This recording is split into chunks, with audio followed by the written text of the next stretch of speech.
things started to close in on me. It was like, just like, um, my vision was getting narrower and darker and fuzzier. Something's not right. That's the last thing I said. And my eyes rolled back in my head and my whole body fell limp and my heart stopped. I was in the presence of the total author and embodiment of love. Total consuming love. Hi, welcome to Enlighten Me. I'm Katie, and this is my brother Adrian. And today's guest is Bill Dolan. Bill, we are so excited to talk to you today, and we just can't wait to hear all about your story, about your near-death experience. Katie, Adrian, thank you so much. I know we've been working on this for a long time. I'm glad we actually get to talk. For those folks that don't know me, I grew up in television. I live on the West Coast of the United States, grew up in television, started out as a live broadcast director, and really it was a dream, actually, because working in broadcasting and getting to work with celebrities and producers, I was mentored by some of the best people in the world.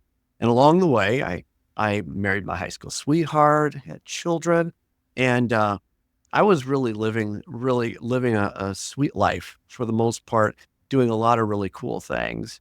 And I ended up leaving broadcast television and starting my agency, Spirit Media, which specializes kind of a trigger from TV, live events, live experiences for corporations, and a lot of videos and things like that. And I was busting my fanny doing that. And one of the things that's interesting about that period was if I look back and try to say, was I being healthy?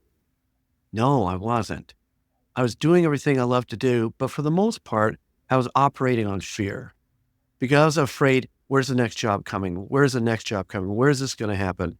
And I ended up becoming a bit of an absentee father and a husband. In fact, I should take that back. I say a bit of. God, I'm already tempering it. I'm still working on this, you guys. I was an absentee father and husband. I showed up for all the right things. I showed up for the things you're supposed to show up for. And but I was on the road a lot, and everybody admired. They said, "Oh, he's so successful. Look at this, and he gets to work with these people." And my kids were thinking, I would just like to have my dad sit in the room with me and listen to me and talk to me, not just cheer for me from the stands or wish me happy birthday and then blow out on the airport again. And I continued that cycle until 1999, when I had an opportunity to do a documentary. And it was on that flight to Nashville when I was signing a deal for that documentary that, my life completely changed. So there's the setup. The suspense is killing us. Yeah. And now a message from your sponsor. Yeah, the sponsor is called a pacemaker is what it's called. Because here's what happened. At the height of what most people would say, I was so crazy successful in signing this documentary deal. A quick note about documentaries, by the way. Kind of in the world of television and entertainment, a lot of people think about, I'm going to produce this and I'm going to produce that. I'm going to produce this. And the excitement of whether you're writing a song or writing a theatrical performance or writing a documentary or a motion picture, whatever. An artist loves the process and finds great joy in the birth of that work. And I know exactly what that's like. But now being also on the business side of it, I've learned that no production really will have legs if it doesn't have distribution and marketing. And in many cases with motion pictures, most people don't know that if you do a motion picture and you spend $100 million producing it, which is a low budget today, you have to spend at least that much on marketing and promotion. And I didn't understand that until my partner said, look, our deal is about distribution now. We really believe this. And that's why on January 29th, I was giddy as I hopped on that plane, because I knew that day that after running around and doing show after show and traveling around the world and doing these projects, I might actually do something that I could see my kids, maybe hang around my wife a little bit, get to know them a little bit, maybe date her again. And I knew that from a financial standpoint, it was a different model because it was the ability to pour yourself into a production and then promote it and benefit from the reoccurring revenue of that and not constantly be burning in production. So I was excited. And I knew that day my life was going to change. It just wasn't the way I thought. Because instead of landing in Nashville to sign a contract, about 20 minutes into the flight, I started to feel funny, kind of ill, a little nauseated, whatever. And it's so bizarre because I was flying, I fly every week, at least every other week somewhere. I was on planes all the time. I always had the same seat on the window. And so this was really unusual. So unusual that I was trying to tell myself I wasn't sick. And I remember looking at, you've been on a plane, they've got that bag that they put in the front seat. And I literally was looking at that thinking, no, not the bag. No, not the bag. I'm not sick. I'm not sick. I'm not sick. And the more I was focusing on the anxiety of being sick, the more it's as if things started to close in on me. It was like, just like, my vision was getting narrower and darker and fuzzier. Now, I was very fortunate to be traveling with my best friend in the whole world, Timothy Greenidge, who is, I think, one of the greatest gospel singers in the world. He's a great engineer, and he was flying back to Nashville also for work. And we've toured around the world doing shows, and he's the guy that travels with me. And so he's right next to me. Oh, by the way, you should know this too. You can't tell in this interview, but people that meet me might think I was descended from leprechauns. Because, right? I'm shorter Irish guy, which is the opposite of Tim. Tim looks like he's a linebacker for an NFL football team. So he's one of those big, boomy singer kind of guys. So when I turned to Tim and I said, something's not right. That's the last thing I said. And my eyes rolled back in my head and my whole body fell limp and my heart stopped. And I don't know if you can tell, but I do have a wee bit of a sense of humor. And for a second, he thought, oh, he's just playing a joke. Like we could all think, oh, yeah, the dead guy on a plane joke. Yeah, that's a classic. That's hilarious. Dang, love it. Well, you go, no. There's something wrong.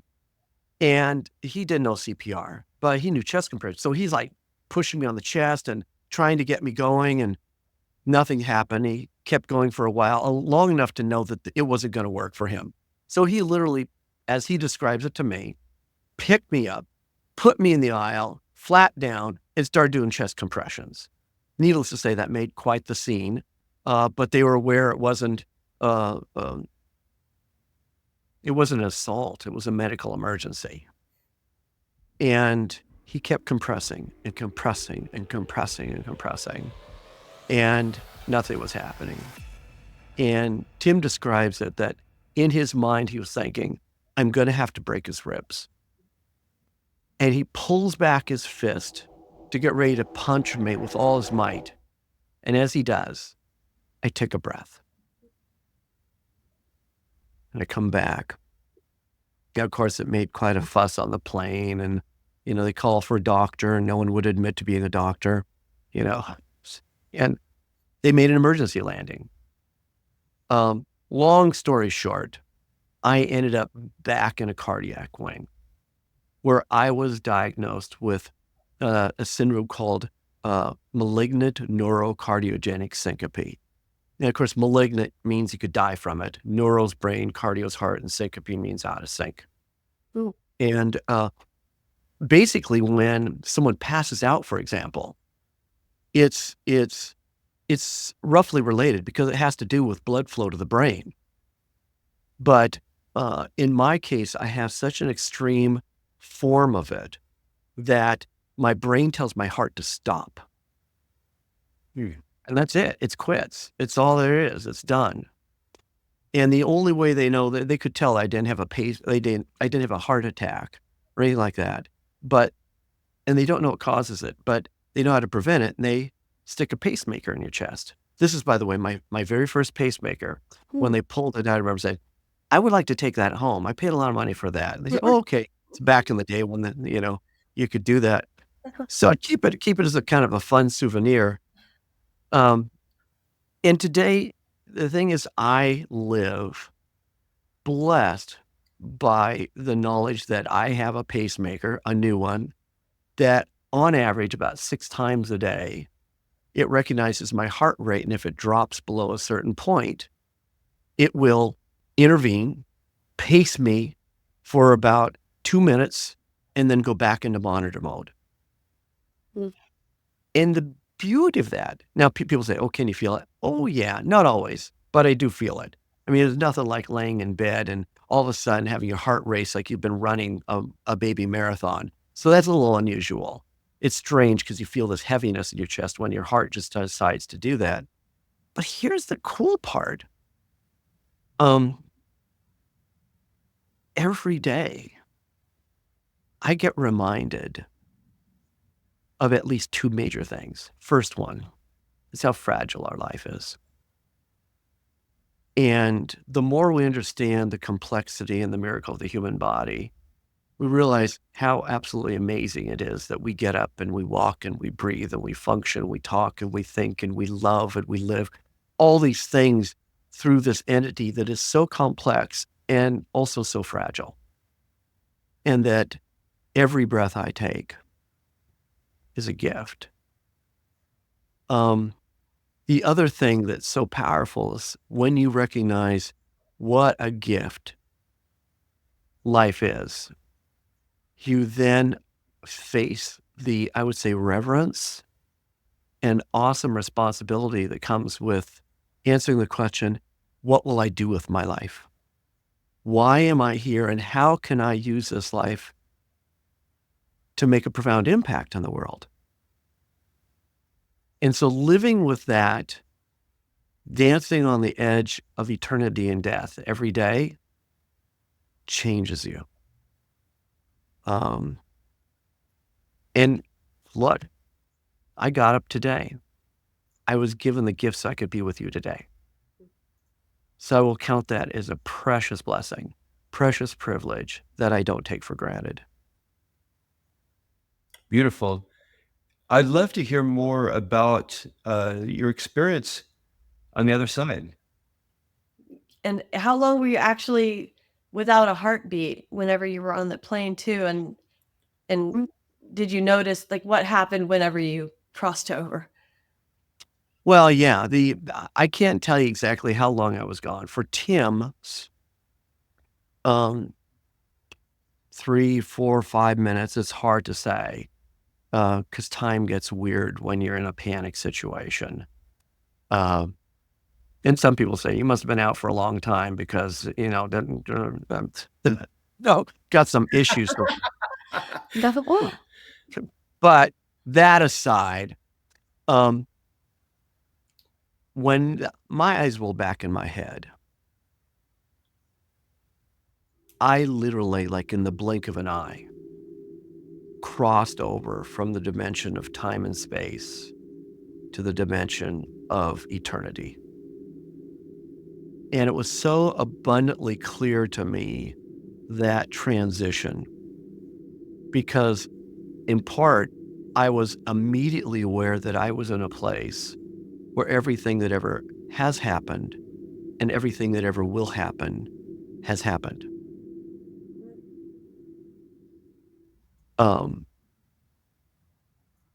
So absent of this idea of time and sequence, there's enormous freedom, and it means that, in that space, I literally felt as if a laser beam had gone through my head, and I understood things I never understood before. I just got it. And I think part of it, quick side note, is that knowing how we try to process in the dimension of time and space, it's really trying to identify the universe through a pinhole. I mean, we see things with such a limited perspective because we can't see far, we can't see wide, and we can't see the dimension and the scope of what really exists because time and space does come with limitations. So we operate within that limitations and we make a lot of assumptions um, and hypothesis and wouldn't it be nice if or whatever. And it's interesting that having experienced that, I love astronomy. And I love seeing how the Hubble spacecraft and the different spacecrafts that are going out and what they're seeing and what they're understanding about Einstein's theory of relativity and the speed of light. And they're going, wait, that theory was really good, but now we're understanding there's so much more. And they're saying, I think that this is happening, but there's so much more. In that dimension where I was experiencing this so much more. There was no pinhole anymore. It was so clear. Now, don't ask me to answer math, geology, astronomy questions, or even theology questions. I'm none of those. But I'm one of those people that was able to experience something that blew my mind and my spirit so much that I have such a overwhelming sense of peace and an overwhelming sense of trust. That it's like mind-blowingly limitless. I can't put all the words to the experience that I had. But the other thing that was woven into that, first, that's just the environment, was me coming face to face with God. And give you a tiny bit of context there. When I was growing up as a kid, I was an only child, and my father was ill. He acquired some rare disease. No one could figure out what caused it or whatever, but it caused his fingers and his toes to start literally dissolving. It was like he was having frostbite because the blood couldn't get into his extremities. And his extremities were literally dying in front of his face. And the pain he was experiencing was so excruciating that all he really could do was consume as much painkillers as he could and vent. And as we know, people who hurt often hurt those people that are within reach. And so I, as a little kid, I didn't understand what was going on. I just knew that this person that I thought loved me, and I don't question now that he loved me, was screaming at me and saying horrible things about me. And physically hitting me. And it's an interesting thing about relational dynamics, especially with parents and authorities in our life, is that we often superimpose the qualities of those we associate with love and authority with God. That must be what God is like.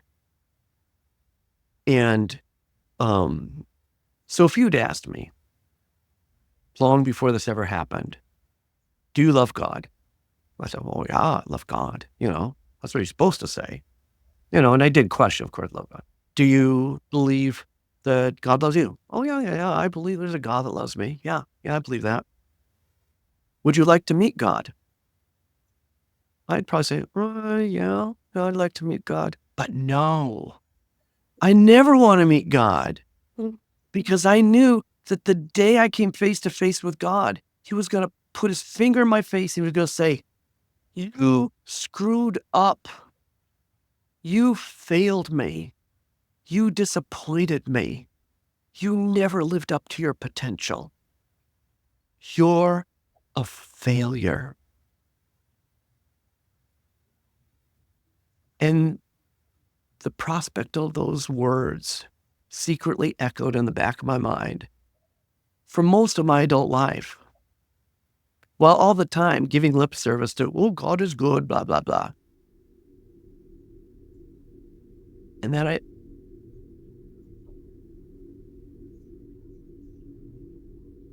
I met him. I was so overwhelmed. It still just consumes me thinking about it, that I wasn't just in the presence of God. I was in the presence of the total author and embodiment of love. Total consuming love. And the same way we think about space and we can't find the end of it, it was me trying to find the end, where the border was, where God's love stopped and the rest of anything began, and there was no border. Is as if spiritually I could look up and I could see no limit to God's love. I could look down, I could see no limit to God's love. I could look to the right, I could see no limit. And I realized this overwhelming sense that God doesn't just know you, that God doesn't just like you, He doesn't just love you, but the creator of the universe is madly in love with you. And the creator of the universe is your biggest cheerleader and has been hoping every hope, dreaming every dream, shedding every tear with you, and believing for you to realize your greatest destiny and your greatest fulfillment.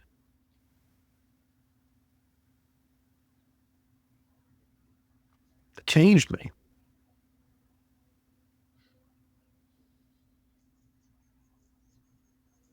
When you can honestly say that I don't understand all the things that are happening in the world.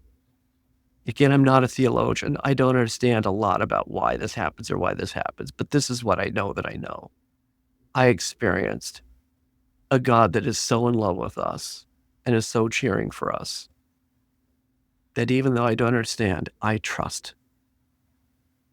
And there's so much overwhelming peace that comes with being so loved that you can overwhelmingly trust.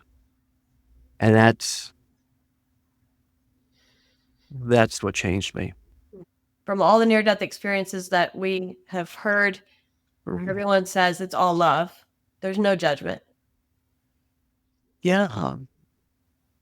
Yeah, I didn't get the judgment thing. And, and I say this respectful. I know that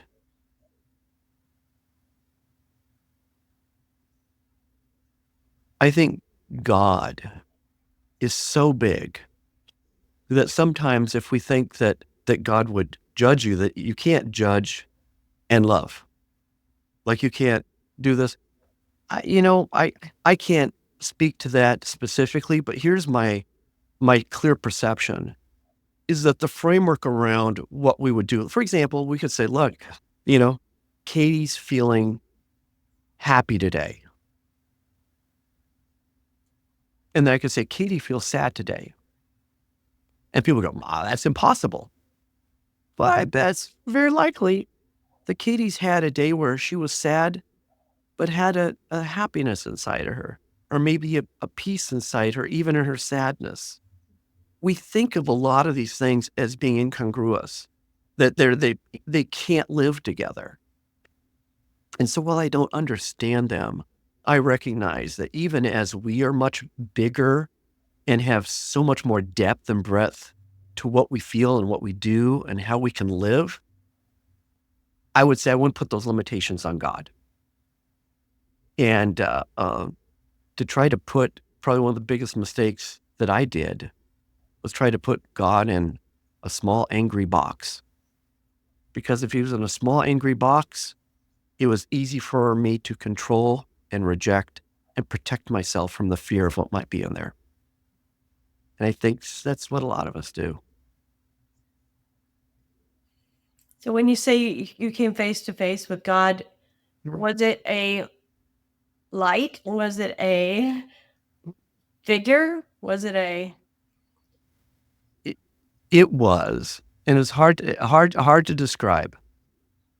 Let's put it this way, so I can dismiss stereotypes. Because as we're going into different holiday seasons, it's hard not to find images of what people depict as God, what he looks like, all that type of stuff. It was nothing like that. There wasn't an old guy with a beard, young guy with a beard, bald guy with a robe. No, it wasn't that. No, there was no wardrobe requirement attached to the embodiment of love. Instead, it was more personal than looking eye to eye in the most intimate possible way, almost nose to nose, but yet not being able to walk away and go, oh, you had this quality and this quality. It was as if I was looking to the spirit of God, not a physical presence per se. And the same thing true. Just to dismiss some other concerns, because I've had people say, well, what was it like being in heaven? Guess what? I don't know if I was in heaven. There were no road signs like, welcome to heaven, eat at Joe's or something like that. Nothing like that. We live in a place where we have these road marks. God met me where I need to be met.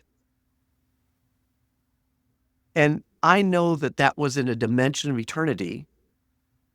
And I couldn't say that that was, let's put a name on it, heaven, purgatory, Fred's house, nothing like that. I was in God's presence. That's all, period. You've come back from this all-knowing experience, and you're having to explain to us in earth terms about what that is like. And I know that must be very challenging, but I'm grateful because I feel like you give us, and a lot of our guests, all of our guests, they give us a glimpse into life beyond all of these limitations. Yeah. And right now the limitations are, partly time and space. We live in a dimension of time and space, and within that dimension, we see things, we hear things. Being in the television industry, one of the things that I had to study early on was a little bit of physics. So you had to understand how light moves and things like that, and the dimensions of light.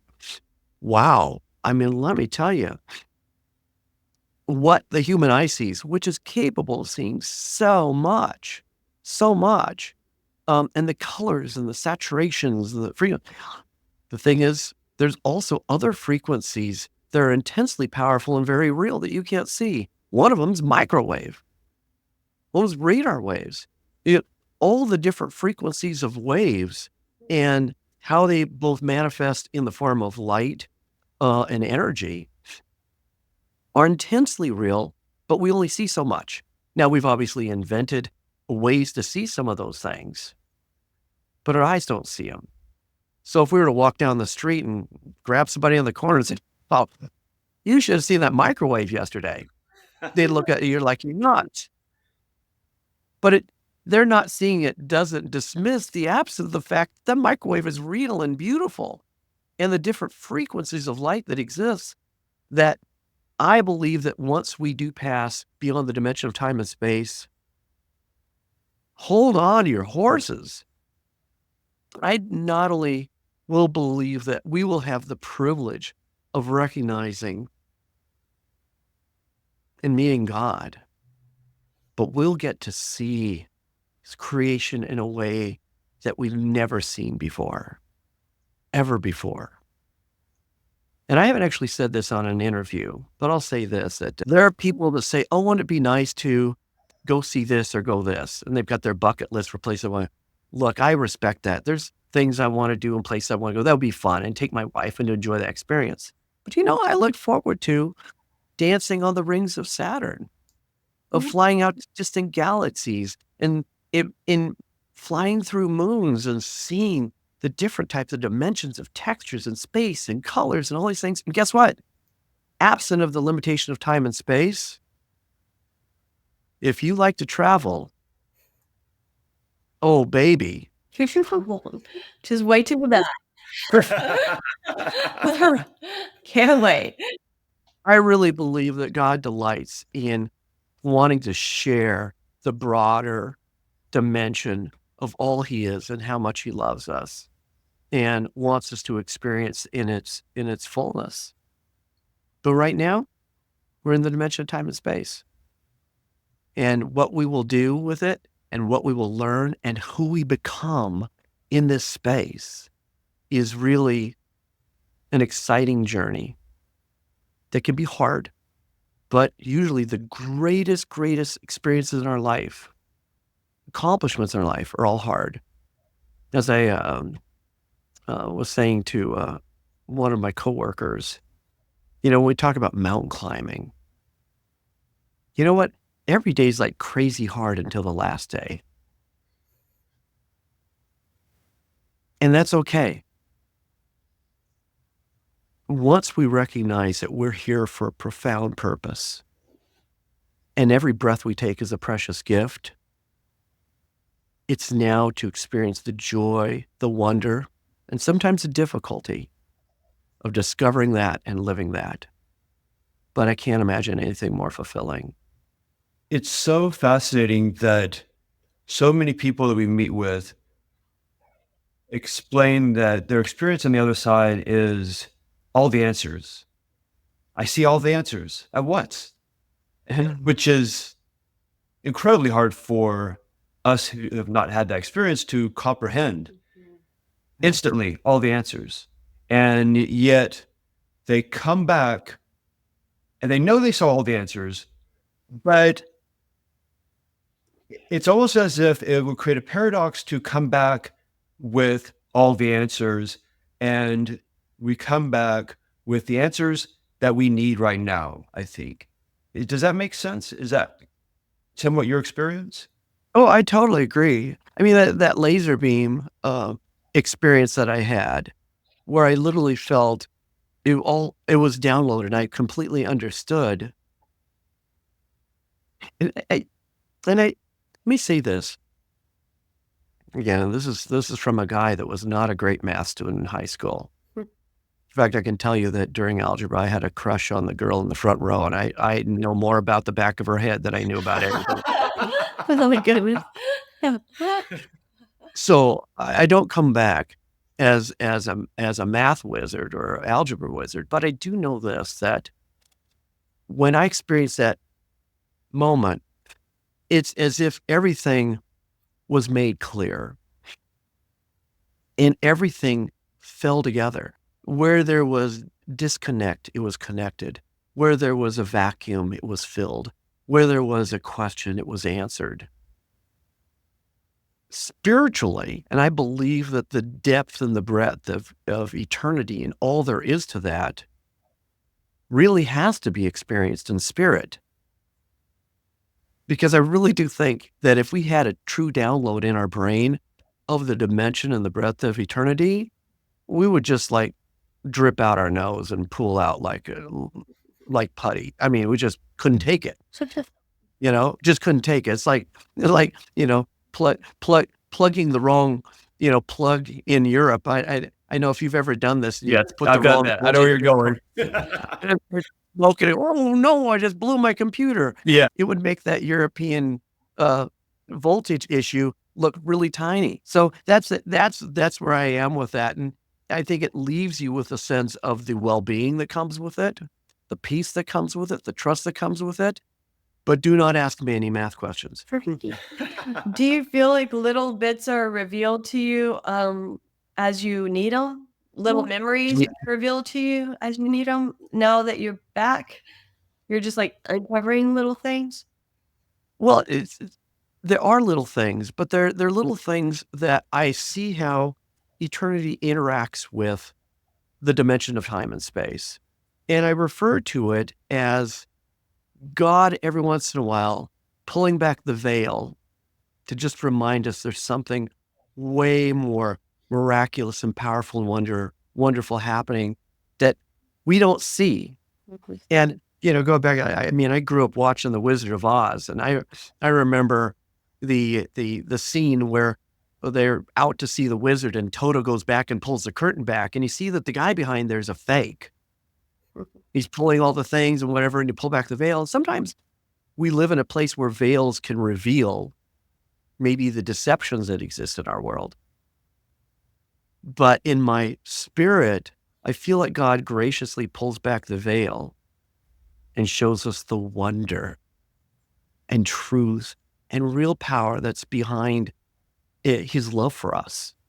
And I just see that every once in a while, and I go, oh, that was a pull back the veil moment. And it just fills you again. In case you had a doubt, you go, man, thank you. Thank you again for pulling back the veil, reminding me in this dimension how much you love us. It's just, it's crazy. What are some of the pull back the veil moments that you've experienced? I'll give you a very vague example because I don't want to get specifics, but we live in a space where a lot of people are hurting. I mean, really hurting. There are generally anxiety, mental health issues, and if for me growing up in the television and marketing world, I've seen a prevalence of different models and mediums through which we can touch people and give them messages. The trouble with these messages is that in the case of marketing, most of the time we're selling something. And the secret behind most selling is that I need to convince you of your inadequacy for you to feel like you'll be adequate if you buy my product. You'll be adequate if you buy this or you wear this or you drive this, whatever it is. So secretly, we are constantly, in fact, many people estimate in the marketing world that we receive somewhere in the neighborhood of 5,000 brand impressions a day. Well, those brand impressions woven into that is, I'm selling you on your inadequacy. And it's kind of like water torture that keep dripping on your psyche. That's telling you you're inadequate. You're not good enough. You're not pretty enough. You're not smart enough. You're not all that. I think weighs down on people. Then add onto that how people act it out, or people who go through difficult relationships, hideous relationships. A friend who had a very, very abusive relationship just said, there's times I just wonder how I can go on. I wonder if I brought this all on myself and it's all my fault and I deserve to be punished. I deserve to be miserable. I deserve to be this. And they started going down all the things that I think the world sometimes whispers to us. And a situation opened up where I was able to share with them about the story. And as I did, we started pulling back situations that she'd experienced, literally little miracles that were happening to her that she was oblivious to because she was so consumed by her hurt. And they were all veil moments. Just saying, you know what? You are valued. You are loved. You are complete. You are becoming the most beautiful, incredible human being on the face of the earth. You are worthy to be loved. You're worthy to be respected. You're worthy to experience kindness.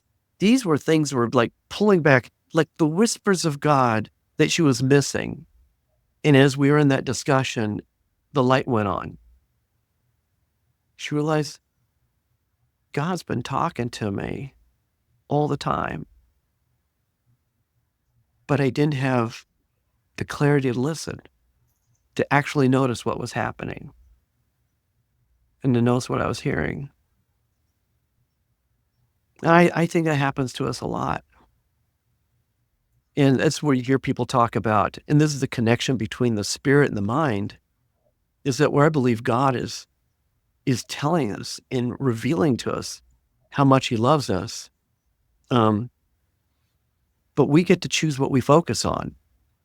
And I think we often find what we're looking for.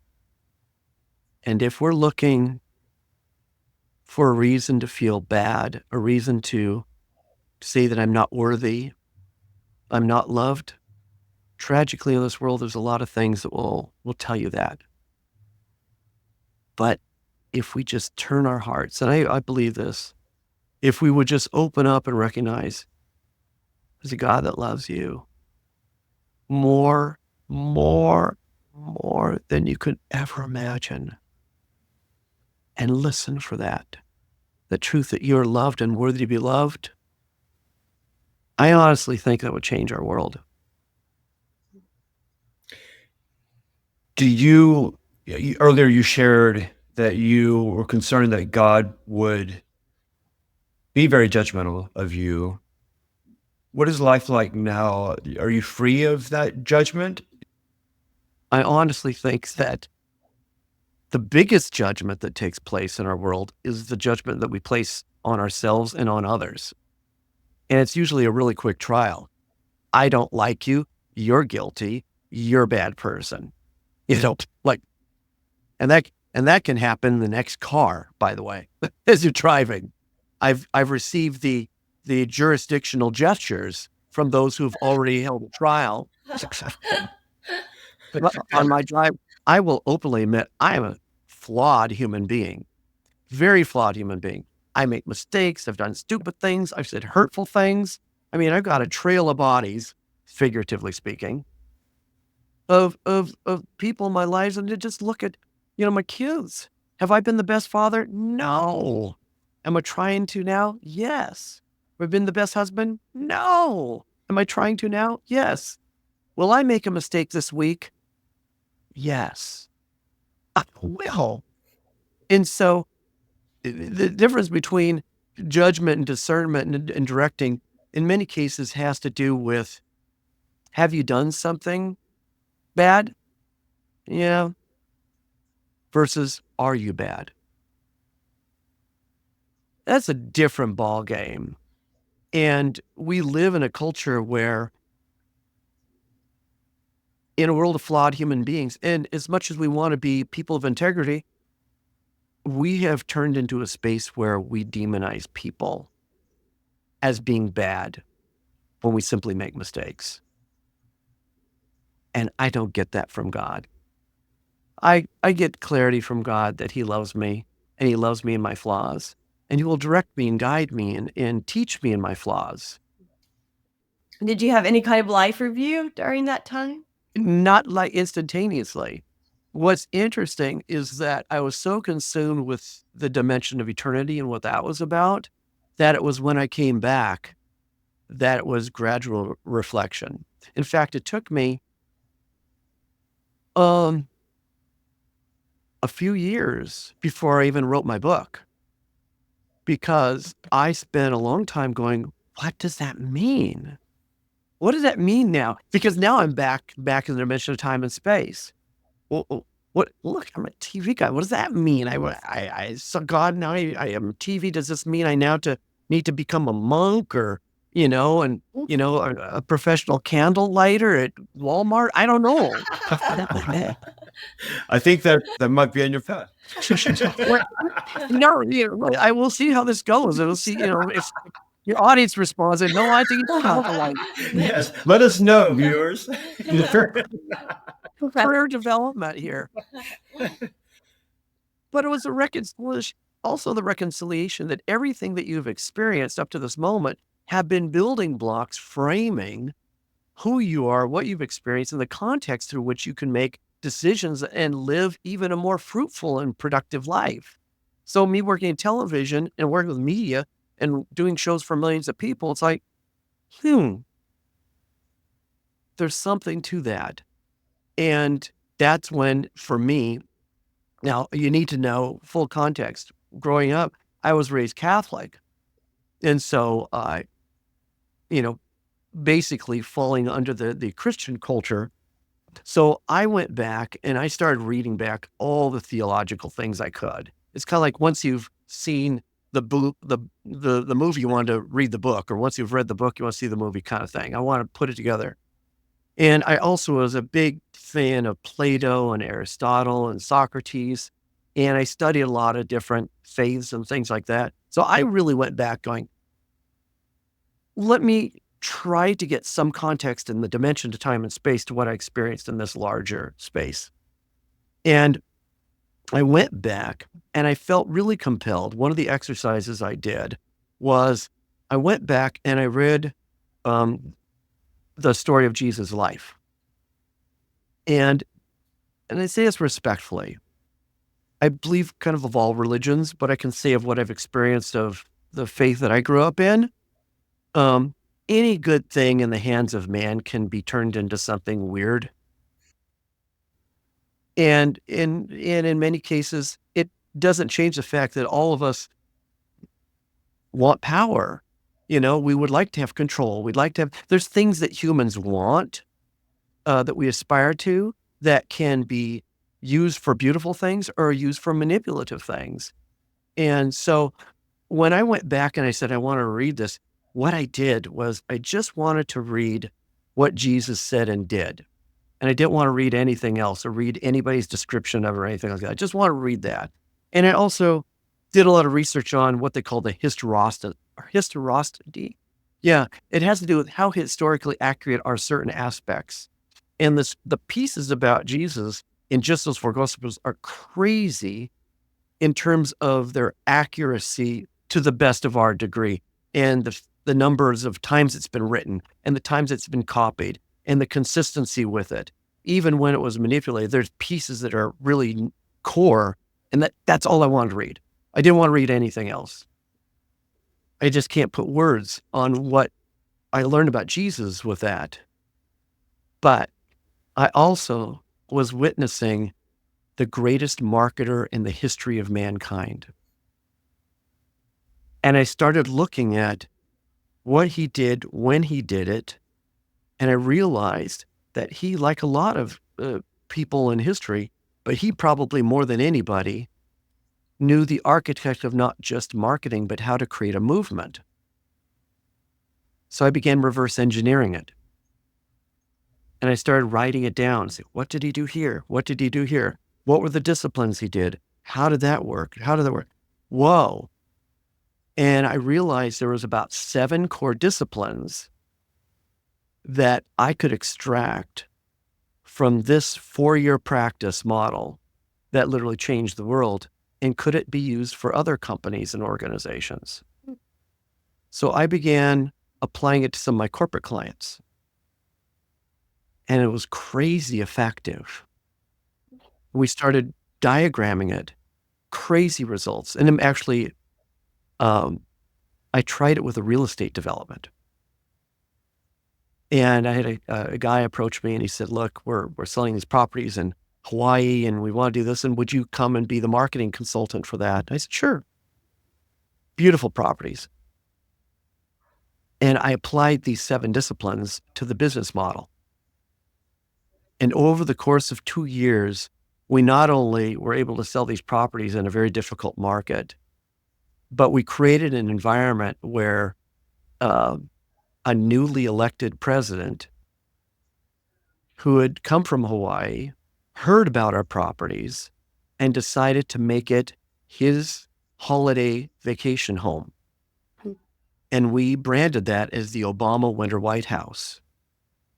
It became a global phenomenon. And it was all around the world. The property sold, everything went well. And I just applied that much of what I learned from Jesus marketing. Jesus was your business mentor. Who would have thought? Yeah. And so certainly he's a spiritual mentor, but he's a business mentor. And that's why I ended up writing the book, The 7 Disciplines of Relationship Marketing. And I tell about my death story in there. And I explain how I literally went through this metamorphosis of not only experiencing the dimension of eternity, but how can I apply those principles today and to use our lives, all this stuff, mediums, whatever we're doing, how can we impact lives in a powerful and positive way? How can we bring hope, encouragement, inspiration, and ultimately love for ourselves, for the divine, and for each other? And that's really my mission. In fact, if you went to our office and our agency here and you say, "What's our value?" Boom, love. But it's not that mushy, sew it in on a little pillow love. It's love in action. It's love in action. And most of the values that people express in their corporate thing or even their lives are really love expressed. If I say kindness, it's love expressed. If I say gentleness, it's love expressed. If I say caring, it's love expressed. If I say empathy, it's love expressed. And you go, holy crud, that's who I met. The author of everything that we hold most dear and now have the privilege of living. So that's kind of how it goes going forward. And look, and come really back to your question. Every day I'm processing it. Yeah. What does it mean today? And look, I can't tell you whether I'm going to be around tomorrow. I can't tell you. I don't know. Life is unpredictable. But this I know. I pray and pray that today, when I close my eyes, I will have said, I use my life in fulfillment of bringing that love to this world. And if I get to wake up tomorrow, it's almost like another little veil unfolds and says, peekaboo, I'm going to give you another opportunity and you're going to be blown away at what's going to happen tomorrow. And what a great way to live. Another common theme, all the near-death experiencers that we interview, they always say surrender, surrender. And I noticed when I started taking on that mental thought of just surrendering, that things just fell into place for me too. And it's just like not about trying so hard, working so hard every day. It's just let things happen. Let things happen. See what happens to your life, see who you're going to meet. And things start falling into place really easily when you kind of just like let it go. I agree, Katie. I think part of that surrender is I think a lot of us are consumed with anxiety to think it's all up to me. Yeah. Especially in all of us desire control. We desire autonomy. That's kind of human nature. However, that overarching sense that I want control because no one can do it like me, and I'm the one that's responsible for it, and I got to get this done, and da-da-da. I mean, seriously, the pressure that comes with taking on responsibilities that you really don't own and assuming outcomes that you can't control is mind-blowingly filled with pressure. And it's if we build this artificial ball, it's like of knots. And it's like we have to say, now, okay, give me the ball. Put the ball down. Whoa, I'd like the ball. No, put the ball down. What? Supposed to do the ball? No, put the ball down. Right. Good. I think we do that in some form or other every day. Yeah. We all have our not ball. Yeah, it's just so freeing to think I'm just going to surrender and see what comes into my path, see what happens. Because my son was having some, like, he didn't like his job. He felt like he didn't like his job. And I told him that just surrender, just try. And so when he started having that outlook on everything, he said, I just felt so free. I was like, wow, let's just see what today brings. It just felt so freeing, he said. It wasn't like, I have to make a decision. I have to decide if I'm going to quit. I have to decide if I'm going to go look for another job. Just Just let things happen. See what happens. There is something stirring within us. And I, we call it purpose. We call it our why. In fact, it's one of the first disciplines in my book. And my second book that I'm working on right now will go into it deeper because I think is probably one of the most difficult aspects of our life is first the recognition of we're here, and then the recognition of why we're here, and then what it looks like once we understand our why. And so I actually teach a thing called a mission manifesto that I kind of adapted again from what I saw in Jesus' life, but also what I saw in a lot of great leaders. And that mission manifesto, in fact, I even relate it to the U.S. Constitution. That in the Constitution, it starts out with, we're here for this purpose, ba, ba, ba. It just kind of lays it out. First statement, perfect union. It's very aspirational. And what we know about the forefathers of the United States of America, you're aspirational guys, but far from perfect. Far from perfect. Yet, what they do is then they say, that means we need to accomplish this, this, this. So they have a purpose. And then they explain the missions they must accomplish. And then, for clarity, they do a Bill of Rights to say, now, what's it look like, our values, when we express it? And so that's what a mission manifesto is. And what I see among some of the greatest leaders is, while I might not have had this download from God that says, you're going to go back and you're going to learn blah, or you're here to do X. I think part of the process of living our life is experiencing both the joy, the wonder, and the work that goes with discovering discovering that purpose. It breaks my heart to think that, gosh, only the folks that got to have a face-to-face with God know this, and the rest of us are, wandering in the wilderness. No, I think the opportunity to discover that purpose and to recognize our unique place in the universe and to understand what that looks like lived out, and even to have a vision for what that could look like is an exciting, sometimes a terrifying process, but a really good process, I think, that all of us get to live out on this side of eternity. And then from there, I think that's also where more veil moments pop up, because it's when you start living that out and you go, oh my gosh. Oh my gosh. I will say this, that when I start even in television, it was interesting when I was in high school, and I thought I was going to be a reporter. Now, my relationship with my dad was very tentative because he was starting to get better, and he actually lived through this disease that was supposed to kill him every month. It was like he's got 3 months to live. He's got 6 months to live. So I grew up eating gift casseroles from people that mourners in our family. By the way, I hate casseroles.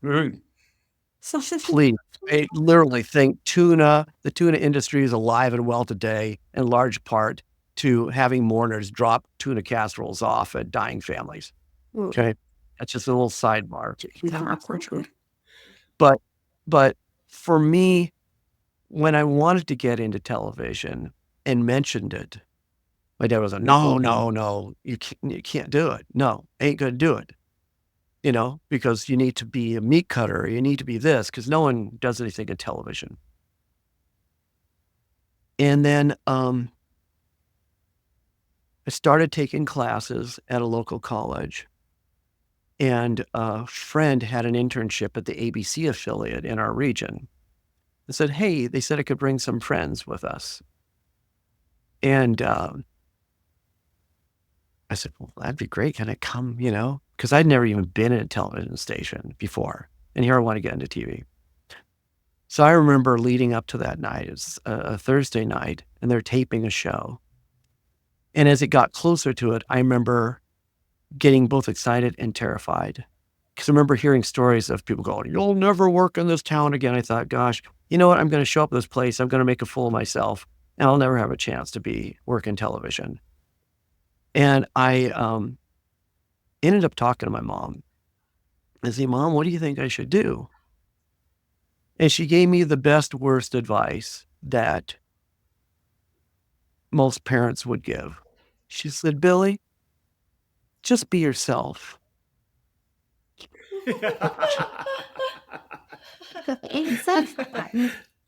Yeah.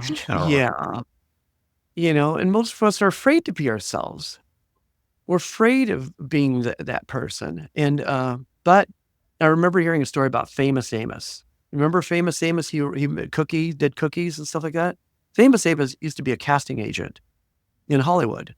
And he got his cookie thing because he would show up on motion picture sets with his cookies. And people say, oh, Famous Amos, whatever. And eventually it said, you make good cookies.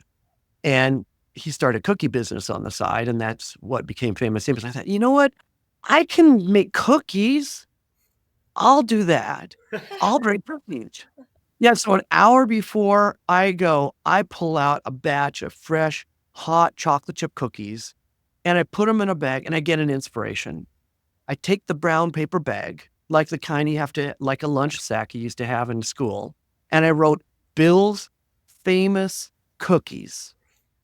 And I put a little stick figure on it and a little cookie, and it said, eat one or something like that. So we get to the station, and it's not just me. There's 2 other guests there. And I'm like, gosh, because it was Mike, who was there on the GI Bill, older guy, crazy confident. And I had Jeff, who was respectfully the class nerd who knew everything. So we get up there, and the producer comes to greet us. Immediately, Mike says, great to meet you. So good. I love your show. I think you're doing a great job. Blah, blah, blah, blah, blah. And I'm thinking, I can't be Mike. And then Jeff, to my left, goes, oh, hi. He didn't really talk that way, but you have to understand that's how I heard in my mind. He said, oh, you have the XY 3300 switcher, and we're just so fast. And I'm like, gosh, I can't be Jeff. And the producer then looks at me. And keep in mind, I am embarrassed, a little terrified, and all I could get out of my mouth was, hi, I'm Bill. Would you like a cookie? Yeah. But he saw the bag, and you know how the bag, the butter kind of drips through a little bit, and he could smell the cookies. He goes, yeah, I like cookies. And he reached in, and the chocolate chips were still melty, and they kind of bent a little bit as he bit. And he goes, oh, these are great. And he calls over to the technical director. He goes, Dale, this kid from college, he just brought these cookies and hot chocolate chip cookies. Would you like one? He goes, yeah, bring it over. So I walked over to the technical director, and I handed him the bag and took a cookie, and he read the bag. He goes, well, thank you, Bill. He goes, well, Lynn, talk to Lynn in the audio. I walked up to the audio booth. She wanted a cookie. And then the producer yelled down to the studio and said, I got this kid here. Got hot chocolate chip cookies from the college. Would you like some? He goes, yeah, send them down. I walked down that studio. It really was a veil moment for me. And I couldn't identify it as such. But I walked to the studio. I've been watching since I was a kid. I saw the cameras and I saw the lights. And then I saw these people that were like local celebrities. And they were all excited not to meet me, but to have a chocolate chip cookie. I hope you brought a lot of them. Well, we did. By the end of the night, I was out of chocolate chip cookies. And I'm like laying low, just got my bag done. And as I walked out, the producer said, hey, Bill, you coming back next week? I said, yeah, I'll come back next week. So I came back the next week, and the next week, and the next week. It was about 6 weeks, 7 weeks. At the end of the 7 weeks, the producer pulls me aside. He goes, hey, Bill, summer's coming up, and we have a need for a summer intern. He said, I have an app. bunch of apps about that big, of all these intern apps and people that want to be. But he goes, if you want to be our intern, it's yours. I said, yeah. And I was only 20 at the time. I was still in the middle of college. But for 3 months, I worked my fanny off. I stayed for days at a time, working, editing, doing all those different things. And on the last day of my internship, they offered me a job and launched me to becoming one of the youngest major market directors in the country. And I tell that story. By the way, I hope that people will go to 7drm.com to learn about the book and learn tell that story. I actually have a site called billsfamouscookies.com because I give these out to clients and I always go, what's the story? And here's the thing that I learned out of this, that out of all of this, the anxiety we feel, the fear we feel sometimes, the wonder of so much that we don't know, that can be exciting and scary. Mom's advice: discover who you are and be the best version of yourself and show up. This is maybe one of the most beautiful miracles we can experience. It's when we can live that and look in the mirror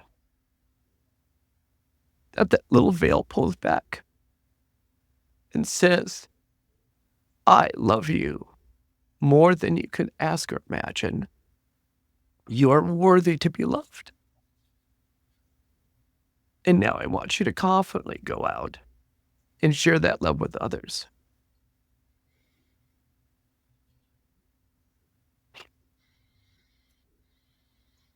So we should listen to our moms. Is that what you're trying to we say? should be ourselves. And instead of her to have a good cookie recipe. Well, The cookies helped. Yeah. I think I'm going to go. you're watching this. Learn to make some cookies. Yeah.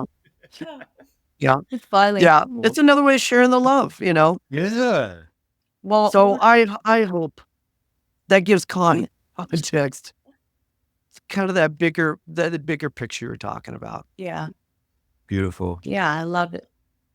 So if people are interested in your book or learning more about you, how would you advise they follow up and get in touch with you or learn about you?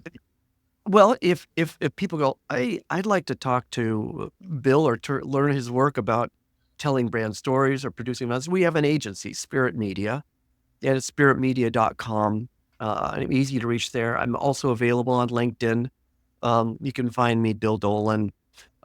But if you really want to hear the story, not only about my death, but what I would call the even better recipe that has to do with marketing, messaging, and really creating a movement that can transform you, can transform your company, and truly be an expression of your greatest values expressed in the world and in business, then I would look at 7drm.com. I have a book, it's on Audible, it's on Kindle, but I also have a video workshop where I actually walk people through it. How can people apply the 7 disciplines to their life and to their business? And they can watch it with their team, watch it with friends, and then be able to take the notes and use the worksheets. And once you do what I call the 7DRM process, you want to do it for everything. You do a project, boom, you want to 7DRM it. You want to do a corporate launch, you want to 7DRM it. You want to do an IPO or a startup, you want to 7DRM. Trust me, it's just such a great, you read it in its simplicity, and it's just crazy powerful. So I would encourage people to check that out. I will also say this, not knowing when people will watch this over the course of the next years or whatever, but I will say this year on Cyber Monday and on my anniversary of my death, January 28th, we take the workshop and we cut it in half the price. So it's if you're thinking, oh, I want to do that, that's a great time to do it, because we cut the price and give it as a gift for anybody that would benefit from it. January 28th and Cyber Monday. Yep. Oh, awesome. Okay, we'll put all that in the notes. Yeah. Yeah. I definitely want to read the book or listen to the Audible. I think it could help I definitely wanna- every aspect of our lives. I definitely want to try those cookies. Yes, I know. We need the recipe. Oh yeah, send me your address.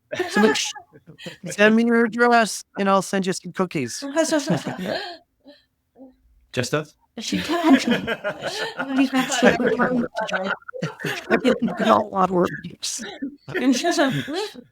And I have the love, but I still have to take the time to bake them. So it's like, Bill, thank you so much for sharing your story with us. It's truly moving, enlightening, and it gives us a glimpse into how much bigger our life is than we even know, than we can even imagine. Yeah, I'm looking Yeah. forward to die. I'm excited to Yeah. die. where it'll be a good time. Well, thank you, Adrian. Thank you, Katie. It just really have enjoyed being with you, and I'm here for you. I love what you're doing. I love, you just sharing the love with others, and hopefully, revealing there's so much more. Good. There's so much more, and we have every reason to be excited about it. Yeah, Beautiful. it's been so nice to meet you today. And we definitely want to stay in touch and connect in the future, because as we've learned, these things keep unfolding. The veil keeps exposing more wisdom, more life-changing moments. And so I'm sure you're going to have much more to tell us about in the future. I hope so. Well, I'm here for you. We're friends for life now. Nice. Yeah, beautiful. Yeah, it was so fun. You're so funny and endearing. So nice to meet you. Oh, thanks. It's been an absolute pleasure. Take care.